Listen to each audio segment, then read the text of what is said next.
Mic check 1 2. Mic check 1 2.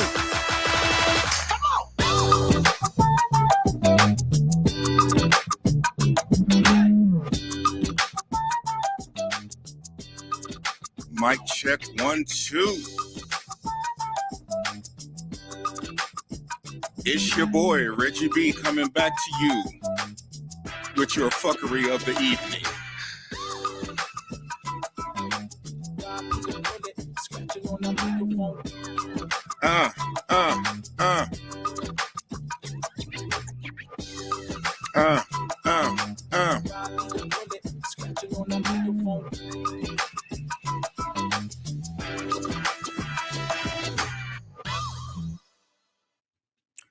What's going on, family? It's your boy Reggie B. Came to talk to the family for a quick moment. We're not going to be here too long. We're going to keep it nice and short tonight. I've been posting a lot about Paternity Court Chronicles and the abject fuckery that I see on Paternity Court. I am just blown away that we as humans have created such a horrible set of circumstances for bringing children into this world with no plan, a whole bunch of no intent, and make no mistake, a whole bunch of us wouldn't be here if we had to be planned. But man, the drama, it's always so many people involved. And I understand Paternity Court places a heavy emphasis on women, but there's plenty to glean from that show about men and our fucked up behavior. And tonight, I'm going to call it out. Men, we sound stupid as F. Fuck. Whatever word I shouldn't be using. We sound stupid when we get to paternity court. And I did a video the other day about how men don't show up for the paternity test. Now, those who didn't get the notification and you get named the father by default, that's tough because that's an 18-year sentence to be named by default the father, even if you can come back with evidence to show you are not the biological father. At that point, you're the legal father. Our justice system has to keep up with medical science. It hasn't. That's tough. But we talking about men who go to paternity court, and I understand there's an element of Hollywood with, you know, these shows. They have to make it drama filled to sell and make people click on it and make people stay watching, and it gets you all emotionally involved. And the doctor, she hates it because she'll be walking past the room and I'll be watching paternity court, and the drama gets so thick, so quick. She kind of gets stuck there going, well, wait, now I got to find out, you know, if this man is the father or not. But men, we sound stupid as fuck when we are on paternity court talking about, well, she's the neighborhood whore and everybody in the neighborhood has slept with her. Is that supposed to be an insult to her? You trying to put this woman down because of her sexual proclivities, her being promiscuous, whatever. And for the record, I'm sex positive. I could care less what grown consenting folks do. Now, if you have sex with 15 people unprotected during the window of conception, which is very short, relatively speaking, that concerns me from a medical standpoint. But I'm not here to judge people, consenting adults who choose to get into bed with each other.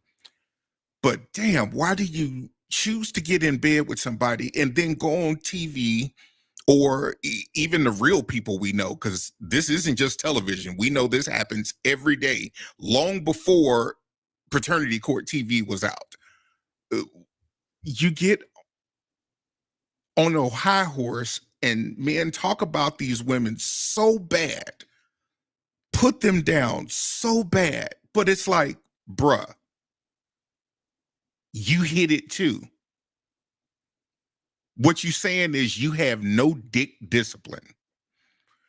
You have no ability to control anything outside of your primal urges. You can't control your primal urges. You just got to do it. And then you got to try to make her feel bad because she slept with you on the first night. Bruh, you was there. It was you she was sleeping with. Oh, well, she slept with 3 of us that night. All 3 of y'all slept with her. That doesn't make her any better or worse than you. You are equally part of that fuckery. And my charge for men tonight is, men, we have to be willing to call out our fellow men on this. We're quick to speak about shit that women need to call other women out on. But men, we need to call other men out on this fuckery. You don't get to go and try to degrade a woman because y'all slept together and y'all was sleeping together all the time, and and now you want to blame her because you didn't use a condom. If she was that bad, why would you sleep with her? Okay, fine. Even if you were going to follow your primal urges, why would you sleep with her without a condom? You ain't using your head. And a lot of men have to be reminded of that. So my charge is for men, we have to call other men out on our bullshit. We have to hold ourselves accountable. And I remember as a young man having an old cat look at me and go, look, man, you don't have to sleep with every woman just because you can. He told me, and shout out to my boy RG. My boy RG said, sometimes you got to be happy knowing that you could. He said, you got to find satisfaction and knowing you could hit it without hitting it. And I remember when I got to that point, I was like, damn, okay, I see what he meant now. I wasn't there when he told me, and it came around. And I'm not saying, men, we don't have to grow and evolve and things like that, but we got to do our part to solve this problem of all these unwanted pregnancies or unintended pregnancies. I understand it is not the majority of men doing this. The majority of the kids come from a very small percentage of men. I think the last I heard or looked, the number was like 20% of the men making 80% of these kids. But we have got to do better as men. So let's just put that out there in the universe, and we got to call each other out, and we have to be more accountable for what happens with our seed. Let's just do that part, men. Let's promote wearing condoms so we can stop having men complain about my 4th baby mama put me on child support. Bruh, you didn't learn. You didn't learn. If you had all 3 kids at one time, which I know some people that's happened to, he had 3 women pregnant at one time. Okay, fine. You made that mistake over and over in a very short time period. But when these kids got 10, 15 years between them, and you on child support from 5 different women, that's your fault, bruh. You ain't applying yourself. You ain't applying a condom for certain. Have all the sex you want. Be sex positive. Follow your, primal urges. I certainly have had my time in life where I followed mine. I am not criticizing us for being humans when it comes to following our primal urges, but we do have to do better about not producing a bunch of children, especially ones that we not going to take care of. We are literally making broken homes. Men, we can do better. Men, we can do better. Men, we can and we must do better. The reason I put this responsibility primarily on men want to be viewed as the leaders. We want to be viewed as the ones guiding our community. We want to be viewed as the head of the household. We want to be respected as the father. Then we have to display that leadership before the sex. We have to display that leadership before we produce a child. So that's just my thoughts. I'm not here to scold, but rather shape and mold. I hope we can do better. Let's flip this discussion for a second. I've told you all many times before that a huge goal of mine, in part of the reason I even wanted to do a podcast to begin with, was to help bring people who wanted relationships together. One of the best gifts that I've ever had was when people come to me and ask me to officiate their wedding ceremony. Oh my God, that is such a huge honor because you could have got anybody to do it. But I take pride in doing that, and I work hard to make it a great ceremony because I want to see more people who want relationships together. I'm not saying everybody wants to be married. I get that. Everybody does not want to be married. I hear people all the time say the dating pool has piss in it. Well, you're standing in the pool, so you're part of the piss. So let's talk about getting people into the relationships they say they want. To do that, we have to bring about a mentality change. And one of the things that I'm going to call out is a video that I saw. I don't know this person's name. I'm not familiar with his work. He may be a well-respected person. Shout out to whoever the appropriate credits go to for making this video. But I'm going to see if I can play this video and I'm going to tell you my perspective on it. The reason I chose this video was because I think it gives women bad advice. One of the core issues it talks about, and it does an ad hominem attack on masculinity when it comes to a man being a provider. Let's go to the video and we'll talk about it.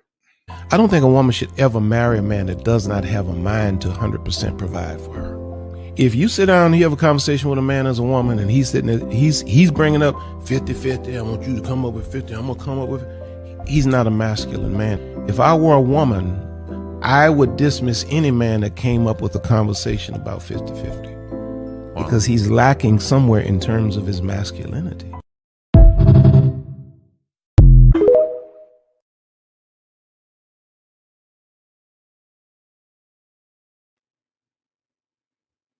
Shout out to the creator of the video. I don't know who it is. You saw the credits there. You can go back and watch it again. Shout out to the person who posted it that I copied it from. This whole concept of a woman should discount a man who does not have a mindset to provide. At the source or at the surface level, I have no problem with the concept of what the gentleman said. Some of you all can educate me on who that was. I haven't bothered tried to look it up. That's on me. I haven't done the homework on it to know anything about the person. So I'm just taking this solely on this video. I get that a man should be a provider. I get a man should take care of his family. But my problem is when a lot of women watch videos like that, they start high-fiving their girlfriends. And I feel like that type of information without more context is leaving them single. I feel like it's leaving a group of women, particularly Black women, undateable, unmarriable. Should a woman want a man who's going to be there and take care of her and do things like that? Absolutely no issues whatsoever. But to come up with this conversation that gets often cut short about not going 50-50 with a man. First of all, I don't believe in 50-50. Let me make my position clear. 50-50 is not a real thing for me. I think the whole concept is silly. So in the context of part of the video, I agree. But I think what needs to happen is there needs to be a mindset of 100 and 100. The man brings 100% of himself to the table, and the woman brings 100% of herself to the table. This idea is not even realistic that we're going to just do 50-50. So if we were going to take that at its true source and say, all right, a man tells a woman, I'm only doing 50-50. Okay, if that man makes $100,000 a year, which most men don't, the average income last time I checked for a white male was just under $70,000, and a black male was closer to 50 something, $60,000. But if I make $100,000 and I'm only doing 50-50, that means I will never give her more than access to $50,000 of my annual income. That means I will never give her more than access to 50% of my retirement accounts. That means I will never give her more than 50% of access to my time. That's not how that works, but unfortunately, that's the conversation about 50-50 has turned into such an unrealistic discussion that we don't even think about what 50-50 truly means. Nobody in a relationship probably is truly bringing 50-50. So let's just get rid of that because it's garbage. It is, not to sound like some of these fire and brimstone pastors, it's a lie from the pit of hell. People simply are not doing 50-50. If a woman makes $70,000, which I think the average was I think 47,000 or something like that. I got the numbers. I'll have to look it back up. A woman is not saying I'm only going to give this man access to half of my income. I'm only going to give this man access to half of my time. Let's just be honest here. First of all, I'm glad to see the pendulum is swinging back in the other direction where a lot of women are waiting to have children. Not that they're waiting to have children, they're waiting for relationships to have children. I think we are starting to see a reduction in the amount of out of wedlock children. If that is happening, that is good because now when a man and a woman get together, hopefully they can now build their own family. They can form their own family. But the idea that if we're talking about a woman, let's just say 3 kids, let's just say a woman with 2 kids. I got a hard time listening to somebody who's bringing, especially if I don't have any, if I'm bringing, or if a woman is bringing 2 kids to the table, got the nerve to look at me and talk about 50-50. Fuck you mean 50-50? You not bringing 50-50 to the table. Because since it's 3 of y'all, I'm only supposed to bring 25%. And you bring the other 75. Nobody want to have that conversation because that's too real and that deflects accountability. Women, lose that mindset about, I'm not doing wifely duties until I become a wife. But you brought a ready-made family to a situation, and let's just be honest. You are interviewing for the position of wife, so you need to perform wifely duties, just like men need to perform husbandly duties. Men, when you dating, you need to perform as a husband to show this woman what it's going to be like.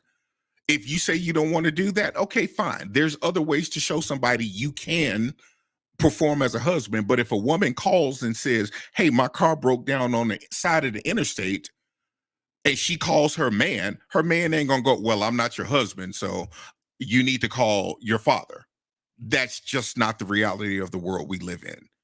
Stop saying and doing dumb shit that's keeping folks single. By telling a woman that, oh, well, you should only date a man who has a mindset to provide. Okay, I have no issue with that, but we have to talk about the modern context. That was okay back when a man showed up to your father's house, asked for your hand in marriage, y'all didn't even date, and he provided for you. Women want to tout their education, their employment accomplishments. Great. Those are all great accomplishments. But then you get to bring everything else that goes along with it. And I know women do a lot of work by running the homes. A lot of men have no clue what's going on in the home because the woman is running. I get that. But if a man is coming to the table and he's providing for his household, and if a woman doesn't work, okay, fine. Man, provide. I've told my wife back in the past, you don't have to work. She chooses to work. But here's the flip side of it. If my wife works, I hear a lot of women say, well, my husband has to provide. Well, most of y'all don't really know what that means. Here's why, and I'm just going to be real simple and plain about this. A lot of women say, my husband has to pay all the bills. He has to be a provider. Okay. What do you use your paycheck for then? I hear women go, oh, well, I'll use my paycheck to buy groceries. Then your husband is not providing 100%. If you are using your paycheck to provide groceries, your husband is not providing 100%. Stop saying this dumb shit. If you use your money from your paycheck to pay for a vacation, your husband is not providing 100%. If you pay for the kids' extracurricular activities at school, and you buy school clothes and all of this, your husband is not providing 100%. Stop saying dumb shit. It's just not realistic. It may sound good. It might sound good over mimosas while you sitting there with a bunch of single women slapping five at the table, but it's not realistic and it doesn't work, and it is not helping you any. It is not helping you get the outcomes you say you want. Here's another thing. Let's just say a woman does have a job. We'll give her an income of $50,000. And let's say the husband does cover all the bills in the house. He covers all the savings. He covers all the vacations. He covers everything. Gas in the car payments, insurance, and everything. As a man, I have a question.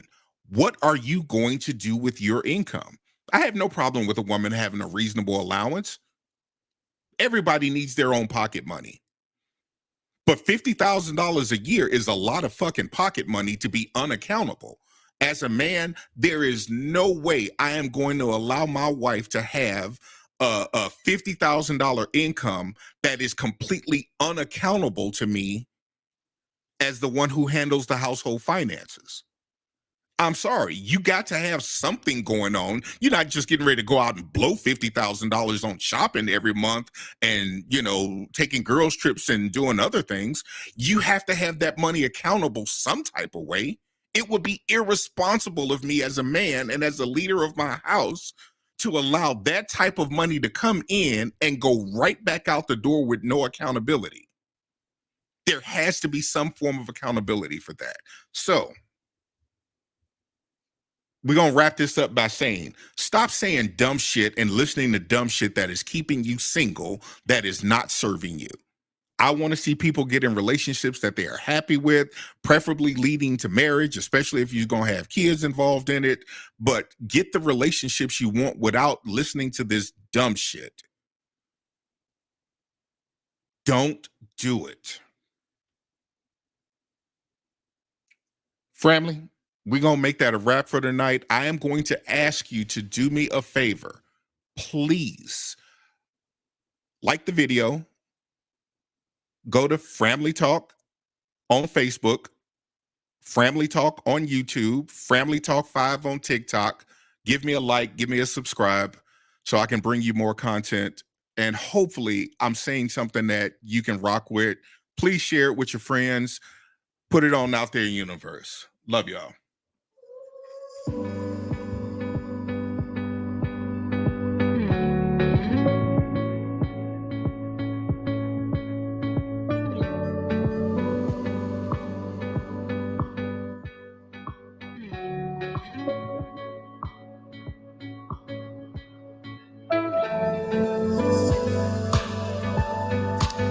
Get out and vote.